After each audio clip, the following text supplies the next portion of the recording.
Hi, I'm Kira K. Dixon, and today Caitlin Clark is under the umbrellas. Welcome, Caitlin. Thanks for having me. Excited to be here. Well, I heard that it's your first time at Augusta National. So what are the impressions so far? Oh gosh, I mean, like, this is a place that's on literally everyone's bucket list. Caitlin Clark just stepped off the hardwood and into golf's most sacred ground. And what happened next? Nobody saw coming. From center court to center stage at Augusta National during the Masters, Caitlin wasn't there to compete. She was there to reflect, to reset, and to reveal a side of herself most fans never get to see. And Caitlin's letting us in. The nerves, the golf stories, the off-season revelations, and the surprising way the game of golf mirrors everything she's learned from basketball. So what did she say? And why is this interview suddenly going viral? Stick around, because Caitlin Clark didn't just show up at the Masters. She made it matter. I think, like, you see it on TV, but when you actually get here, it's a completely different experience. So beautiful. Like, wherever you look, it's like a postcard. It's amazing. I think the one thing that you can't tell on TV is the hills. Like, you can't really prepare for that. My legs were a little sore yesterday, but I mean, it's just unreal. It's perfect, That's honestly. your preseason workout. Yes, exactly. Getting my legs back in shape. There you go. Yeah, what did you do? I walked the golf course. Yeah, that's how I got back in shape. In true Caitlin Clark fashion, she couldn't resist kicking things off with a joke. I don't know what I'm gonna do tomorrow. I don't know what I'm gonna do the next day. So maybe play some golf. I think that's what I'm gonna do until it gets too cold in Indiana. So I got that. I'll become a professional golfer. After famously claiming she'd spent her off-season becoming a professional golfer, she doubled down with a new punchline. Walking Augusta's legendary hills had become her preseason conditioning. Getting my legs back in shape, she laughed, nodding to the fact that even just being a fan at the Masters is no stroll in the park. But underneath the humor, it was classic Clark, blending focus, fun, and a little bit of sarcasm, always in season. So your family is here with you. They're just off camera.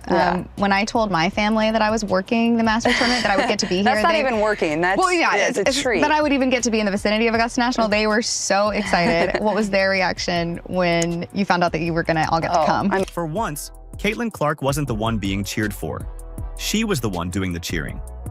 At the Masters, she was just a fan, wide-eyed, and soaking it all in with her family by her side. I mean, this is at the top of their bucket list, too. Like, they can't get enough of it. I slept in today. My brother and my dad were here right when the gates opened. They were walking around. Nobody's playing. And that's what a lot of patrons do. They just walk around and want to see the course, and that's what my dad and my brother were doing. So they can't get enough of it. We've tried every single food. We're going down the list. So. What's the favorite? She's not shy about her priorities either, especially when it comes to the legendary food. Caitlin has been on a mission to try everything Augusta has to offer. She admitted to grabbing more than a couple of not-so-healthy desserts, joking she'd need extra conditioning when she gets back to Indiana. Whether it's indulging in honey wheat chicken salad sandwiches or plotting her next snack move, Caitlin is clearly living her best fan life. My favorite, I think the Georgia peach ice cream sandwich. You can't go wrong with that. It's like the peach isn't like overpowering. The sugar cookie's really good. Had a couple of them yesterday. I'm gonna need to get some extra conditioning in when I get back to Indianapolis, but I mean, you can't go wrong with anything. There's just so many things that are so good, and maybe it just tastes better because the view is also so amazing, but yeah, it's been fun. Are you a pimento person? Not a huge pimento person, but it's a unique taste. I would pick the chicken salad on the honey wheat before that. I really like the chicken salad. That's my go-to sandwich if I'm picking one. Yeah, I like that. Good protein, gets you through the day. It's really good. And yes, she plans her outfits like the rest of us. Unsure of the weather, she packed heavy but wanted to look the part. She hasn't even hit the merchandise tent yet, but when she does, it's a mission. How have you planned your outfits this week? Ooh, well, I brought a ton of clothes because I didn't really know about the weather when I got here, but I mean, it's been perfect, but just trying to look the part at least, you know? You do look the part, but you're a golfer, you know exactly what it takes. I haven't gone to the merch area yet, so we're gonna get some good what's Masters. On the everything. But also then you gotta buy for people too. You gotta stock up on Christmas gifts. My brother's already gone. He spent a bunch of money, I'm sure. Oops. I'll be up there too, but I'll get some hats, get some nice golf gear, because it's exclusive. You can only get it here, so you gotta go crazy while you can. Yes. Gifts for the family, new hats, coffee mugs, because she's a self-proclaimed caffeine queen, and of course, exclusive golf gear. She even admitted to watching TikTok merch hauls just to prep for the shopping madness. Strategy meets style. This is the kind of detail fans rarely get to see. You know, I've been watching like TikTok hauls of like what people buy so I can be prepared of what I want to get. Because when you go in there, you have to have a strategy. You have to have a plan, yeah. It's overwhelming. There's so many people in there. I'll probably get some coffee mugs. My brother said the coffee mugs were going off I'm a big coffee person, so get some coffee mugs. In that sense, Caitlin Clark at Augusta isn't just a sports star attending a golf event. She's every one of us when we step into a place we've only dreamed about. Awestruck, snack-focused, and ready to make memories with the people who matter most. So I remember I was pretty young and like I loved every sport. My parents like I wanted to try whatever I could. And I remember on one of my birthdays, I forget how old I was turning, but I was pretty young. I got my first set of golf clubs and they were like bright pink, like the kid golf clubs. And I would always beg my dad to like take me and go golfing. I just really enjoyed it. I loved being outside. You know, I wasn't obviously very good. I still am a hack, but I think I just like love being outside. Before Caitlin Clark was lighting up basketball courts, she was already falling in love with another sport. One with no crowds, no teammates, and no shot clock. Her relationship with golf started young, and while she's quick to admit she's no pro, it's clear the game's always had a special place in her life. But how did it all begin? Let's just say it involves a birthday, some bright pink clubs, and a whole lot of persistence. I love the competitive aspect of it. It's like a battle with yourself. Like it's an individual sport. It's so different than basketball or the other sports that I played growing up. So I think it makes you have this mental toughness about you. I think that's what I love about it. But a lot of my friends played growing up and throughout college, and even now professionally, some of my teammates play. So it's like a fun, competitive thing we get to do together. And that's what I love about it. And yeah.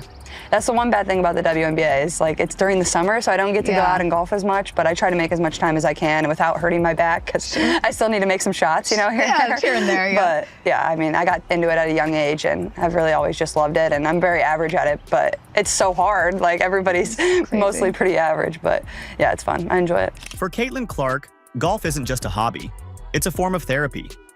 In a world where she's constantly under the spotlight, the golf course offers rare peace. It's where the pressure fades, the noise disappears, and the focus shifts inward. Just her, the club, and the next shot. But also I think like understanding how much I enjoy it and how peaceful it is, it's like such a nice way to get away from basketball and what your reality is every single day, and just to do something where you can like calm your mind and be away from people and be outside. She's quick to admit she could never pull off a Michael Jordan, drop 35 points after 18 holes, but she fully understands why so many elite athletes gravitate toward the game. It's a mental reset, a way to breathe, recalibrate, and step back into the grind feeling recharged. Why do basketball players specifically seem to love golf so much? That's a really good question. Honestly, I really do think that like, one, it's a great escape for us. I think two, you know, we're so used to the team aspect, and then you get out on the course and it's such a challenge with yourself. Like it's you, the golf ball, the golf club, like the course, like that's all it is. You know, you don't have teammates to rely on. It's just a battle with yourself. And it's almost like a mental exercise. It really makes you mentally tough. And I think that's also what's really impressive about these professional golfers out here. Like you hit a bad shot, you don't have time to sulk, like you got to move on. And it is similar to basketball in the same way. Like you miss a shot, you got to move on. But you know, they're the one that has to step up and take the next shot. They don't have other teammates to rely on. So I think that's what's really impressive about it. She even sees it as a kind of training. Golf, like basketball, forces you to move on from mistakes. Hit a bad shot? You've still got to hit the next one. Miss a big bucket?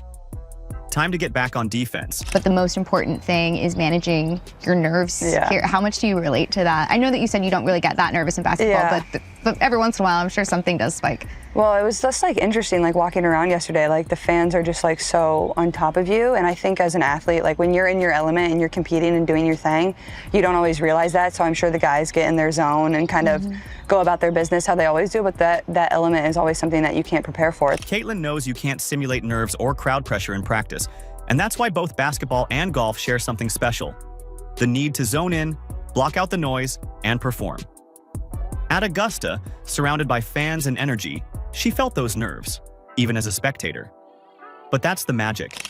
Golf challenges her in ways that strengthen every part of her game. It's like just in basketball, like you don't show up to practice and there's not fans there yelling and screaming and cheering or walking alongside the ropes or sitting behind the green. Like those are just elements you can't prepare for, and you know, you just kind of have to zone in and lock in and block out kind of all that noise, but also enjoy it at the same time, because you know, this place is beautiful and incredible, and you know, having fans or crowds or whatever it is follow you in professional sports, like that's what makes it really fun. Caitlin's not just a fan of golf. She understands it. The strategy, the mindset, the grind. And it's that same appreciation that connects her love for both golf and basketball. With ease, she recalls stories of Steph Curry hitting the range after a tough game. I think one of my favorite stories is when Steph Curry, I think it was the playoffs, and I think it was the finals, they had just lost, and he didn't play very well. And the next day they had off, and he didn't want to go to the gym. He wanted to go to the golf course and just hit balls. And then the next day he came out and had like 45 points and shot really well. And I think it just shows like how nice of a calming aspect it is for professional athletes, but also the competitive side of it. Like, you love that too. And obviously Steph is really good, but I think that is one of my favorite stories, is like, you understand, like, this is an escape for us too. Like, it's that peaceful. And or Michael Jordan squeezing in 18 holes before dropping 35 on the court. She doesn't just retell these stories, she gets what they mean. That's where her sports IQ really shines. Golf isn't just a fun side quest for her. It's a mental blueprint that echoes everything she values in elite competition. I know MJ is really competitive with it. The stories about MJ are crazy. Like, he would go play 18 and then show up to the game and drop 35. I could never do that. Like, that's a different breed, but yeah, you find a lot of hoopers also like basketball too. It turns out Caitlin isn't the only one in the WNBA sneaking glances at golf gear. From playful jabs with former teammate Grace Berger, who was a legit state champion, to current teammates tossing around the idea of playing, the golf buzz is quietly spreading through the locker room. And Caitlin? She's fully leaned into it, becoming a kind of low-key golf whisperer. I believe Grace was a state champion in high school for golf. Have you played with them? Grace was? Yeah. What? Have you played with anyone? Yeah, I think Grace! You were a state champion golfer? Why did you hide that from me? She was on the team, they didn't play her, apparently. Have you played with anyone on this team yet? Honestly, I have not. I need to go. I know Lexi plays a little bit. Christy actually plays a little bit. Me and Christy probably go out there at some point and see if she can swing a golf club. I don't know. But I think a decent amount of people probably play. We can get them into it. We probably need to get some people out there. I want to see like AB swing a golf club. I feel like that might be funny. See that. Yeah, she probably won't like it. You guys are. Some of her teammates have started asking her how to get started, half joking, half serious, unsure of how to even swing a club. Caitlin laughs about it, but you can tell. She genuinely loves helping them get curious about the game. She's even brainstorming casual outings, finding public courses where they can learn without judgment, divots and all. What would be your pitch to other athletes in the W to play golf? Well, it's funny, I have a lot of teammates that also don't play, and like, we talk about it and they're like, I see you play golf, like, I really want to try. It's like, they like want me to help them get into it, which I think is super cute. And I don't think they realize how hard it's gonna be, but they're like, I don't know how to swing a golf club. I'm like, I'll help you. So I think I just tell them, like, it's a great way to spend time with the people you love. Like, that's my favorite thing about it. There's something really pure about it. No cameras, no pressure, just athletes, outside their element, trying something new together. And Caitlin's right there leading the way, not as a star, but as a teammate with an extra club or two to share. Yes, it probably frustrates me a lot, but also, like, it's just a great way to be outside, to meet people, to spend time with people. It brings people together, and you know, that's what's so amazing about it. So I'm gonna work on giving some of my teammates a few lessons. I don't know if they actually want lessons from me, but I'm gonna try to help them the best I can. Yeah. But yeah, they want to go out and play. So we're gonna find some courses in Indianapolis and get out there. Definitely some public courses that maybe aren't like as nice as other ones, because I might put some divots in the ground, but it'll be fun. That's fine. Yeah, it's fine. That's how you learn. That is how you learn. We've all been there. But they're also so much farther ahead because the hand-eye is there. Yes, they're athletes, you know? They're one step ahead. They're gonna be fun. Caitlin Clark's off-season looked a little different this year. For the first time in a long time, she had the space to breathe, to slow down, and to truly enjoy something just for herself. That something turned out to be golf. After the season ended, she didn't head straight into training mode. She picked up her clubs, and that's when things got interesting. Her swing? Still a work in progress, but the joy? Immediate. So this off season for you has been the longest time that you've had to actually have a break from playing basketball at an elite level. And you said, I think in the beginning of the off season, you said you were going to try to become a professional golfer. So where are we in our journey with golf right now in the off season? Well, I'm in Indianapolis mostly during the off season, so it's so cold. Yeah, that's true. That's true. We gotta get you a simulator. Yeah, exactly. I was joking around, and people were like, "Oh my gosh, maybe she can do it." I'm like, "No, well, people don't understand." That just goes to show what people think of how much of an athlete you are. Which I really appreciate. Which I really it's a compliment. appreciate. Yeah. But it was fun. I played a ton right after the season ended. I got to play with Nelly Korda. She played rounds with Nelly Korda, teed off alongside John Rahm and Max Homa, and even walked fairways with LPGA legend Annika Sorenstam. And yes, she was nervous. More nervous than I get for basketball, she admitted. But that's what made it unforgettable. These weren't just star-studded experiences. They were reminders of how much she still loves to learn, to compete, and to be challenged. Caitlin knows she's not on their level, but she's soaking it all in with gratitude. Oh gosh, I've never been so nervous in my life. That's saying a lot. I know, I don't get nervous for basketball, but that's maybe because, like, you know, I know I'm actually okay at that. I'm decent at that. You're pretty good, yeah. Golf, you never know what might happen. I about killed somebody on like the 6th tee, but you know, it's really fun. It was great. I'm honestly not used to walking 18, so that's an adjustment too, but like I said, like those are once in a lifetime experiences that I'm lucky enough to have, and Nelly and Annika were both tremendous, and they're so easygoing, and you know, 2 of the best female golfers of all time. So how cool is that I get to say I played 9 holes with each of them. What stood out most, though, wasn't just the golf. It was the warmth. The way the golf community embraced her, sent her clubs, welcomed her into pro-ams, treated her not just as a visitor, but as one of their own. It didn't matter that she was a basketball player. They were just excited that she cared. And Caitlin? She felt that. She saw the power of crossover support. And now, she wants to return the favor. So I don't know if you've noticed this, but anytime someone outside of the quote golf world shows any level of interest, the golf world just wants to wrap their arms around you. What has been your thought on the reaction that golf has had to you being interested in golf? Yeah, I think it's been really fun, and obviously it's allowed me a lot of really cool opportunities and to do a lot of really cool different things, whether it's playing the pro-ams, whether it's be here, whether, you know, whatever it is, whether it's people just sending me golf clubs for free to try out. I'm never mad at that. I'm never mad at that. But it's super fun. I think it shows how much the game of golf is also growing. She's become a vocal fan of the LPGA, proudly supporting the women blazing trails in golf, just as she's doing on the court. For her, it's not about staying in one lane, it's about opening doors both ways. If golf fans start watching women's basketball, and basketball fans tune into women's golf, that's the kind of momentum that moves the needle. Because at the heart of it, Caitlin's not just playing games, she's building bridges.